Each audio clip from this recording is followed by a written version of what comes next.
अस्सलाम वालेकुम। स्किन हमारी बॉडी का लार्जेस्ट ऑर्गन है जिसने हमारी बॉडी का तकरीबन 22 स्क्वायर फीट एरिया कवर किया हुआ है।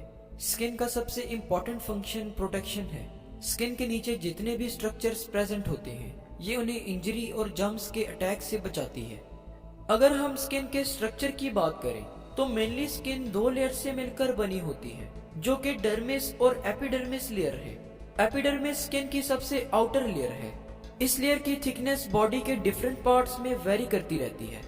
ये लेयर हैंड की पाम्स और फीट की सोल्स में सबसे ज्यादा थिक होती है। एपिडर्मिस लेयर में कोई भी ब्लड वेसल या नर्व सप्लाई प्रेजेंट नहीं होती। एपिडर्मिस की डीपेस्ट लेयर में स्पेसिफिक सेल्स प्रेजेंट होते हैं। इन सेल्स को मिलेनोसाइट्स कहते हैं।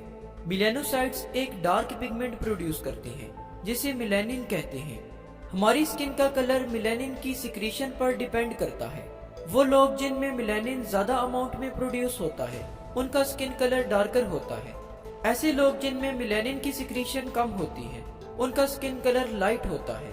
मिलेनिन की सिक्रीशन डिफरेंट रीजन्स के लोगों में डिफरेंट होती है जबकि मिलेनोसाइट्स तकरीबन सभी में इक्वल अमाउंट में प्रेजेंट होते हैं। डर्मिस एपिडर्मिस के नीचे प्रेजेंट लेयर को कहते हैं। डर्मिस की नेचर इलास्टिक होती है क्योंकि इसमें कोलेजन फाइबर प्रेजेंट होते हैं जो इलास्टिक नेचर के होते हैं। कोलेजन फाइबर्स बेसिकली प्रोटीन से मिलकर बने होते हैं। स्किन की डर्मिस लेयर में कुछ ऐसे इंपॉर्टेंट सेल्स प्रेजेंट होते हैं जो इम्यूनिटी में वाइटल रोल प्ले करते हैं। इन सेल्स में फाइब्रोब्लास्ट, मैस्ट सेल्स और मैक्रोफेजेस शामिल हैं। फाइब्रोब्लास्ट ऐसे सेल्स होते हैं जो कि प्रोटीन से मिलकर बने होते हैं। ये सेल्स इंजरी के बाद बनने वाली वाउंड की हीलिंग में मेजर रोल प्ले करते हैं। मास्ट सेल्स ऐसे सेल्स होते हैं जो कि छोटे छोटे ग्रेन्यूल्स से मिलकर बने होते हैं। ये सेल्स इम्यूनिटी में रोल प्ले करते हैं। मैक्रोफेजेस ऐसे सेल्स होते हैं जो कि बैक्टीरिया और दूसरे हार्मफुल ऑर्गेनिजम्स की डिस्ट्रक्शन में सबसे ज्यादा इंपॉर्टेंट है। स्किन में प्रेजेंट इन सब सेल्स की वजह से हमारी बॉडी को प्रोटेक्शन मिलती है और हम इन्फेक्शन से बचे रहते हैं। देखिए, जैसा कि हम जानते हैं कि हमारी बॉडी बहुत से सेल से मिलकर बनी होती है और इन सेल्स में एंजाइम्स प्रेजेंट होते हैं।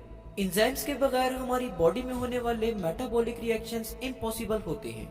मेटाबॉलिक रिएक्शंस उन रिएक्शंस को कहते हैं जिनमें फूड की ब्रेकडाउन और एनर्जी की प्रोडक्शन वगैरह शामिल हैं। एंजाइम सिर्फ एक स्पेसिफिक टेम्परेचर पर ही काम कर सकते हैं, इसलिए सेल का टेम्परेचर रेगुलेट करना बहुत जरूरी है।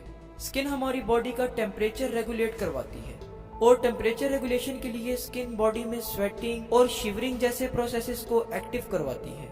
इन प्रोसेसेस के जरिए से हमारी बॉडी में हीट लॉस और हीट प्रोडक्शन होती है। हमारी बॉडी का टेम्परेचर तकरीबन 37 डिग्री सेल्सियस पर मेंटेन हो जाता है। ये वो टेम्परेचर है जिस पर एंजाइम्स अपनी नॉर्मल फंक्शनिंग परफॉर्म करते हैं। स्वेट ग्लैंड्स हमारी स्किन की डर्मिस लेयर में प्रेजेंट होते हैं। जब बॉडी का नॉर्मल टेम्परेचर 0.25 डिग्री सेल्सियस से 0.5 डिग्री सेल्सियस तक बढ़ता है तो स्वेट ग्लैंड्स एक्टिव हो जाते हैं और स्किन की सरफेस पर स्वेट सिक्रीट होता है और इस तरह से हमारी बॉडी का टेम्परेचर रेगुलेट होता है। स्किन हमारी बॉडी की ज्यादातर हीट को लॉस करवाती है। जब हमारी बॉडी का टेम्परेचर बढ़ जाता है तो हमारी ब्लड वेसल्स यानी कि आर्टेरियोल्स और वेन्यूल्स डायलेट कर जाती हैं। डायलेट कर जाना यानी कि डायलेशन से मुराद ब्लड वेसल्स का रिलैक्स हो जाना और इनकी एम्प्टी स्पेसेस का ज्यादा हो जाना है। डायलेशन की वजह से स्किन के नीचे प्रेजेंट कैपिलरी नेटवर्क में ज्यादा से ज्यादा ब्लड इंटर होता है और इस तरह हीट लॉस भी ज्यादा होता है। जब एनवायरनमेंट का टेम्परेचर लो होता है तो स्किन के नीचे प्रेजेंट कैपिलरीज के नेटवर्क में कंस्ट्रिक्शन हो जाती है। कंस्ट्रिक्शन से मुराद कैपिलरीज का सिकुड़ जाना है और इस तरह से कैपिलरीज की एम्प्टी स्पेसेस भी कम हो जाती हैं और स्किन के नीचे प्रेजेंट कैपिलरीज के नेटवर्क में ब्लड फ्लो कम से कम होता है। जब ब्लड फ्लो कम होता है तो ऑटोमेटिकली हीट लॉस भी कम से कम होती है।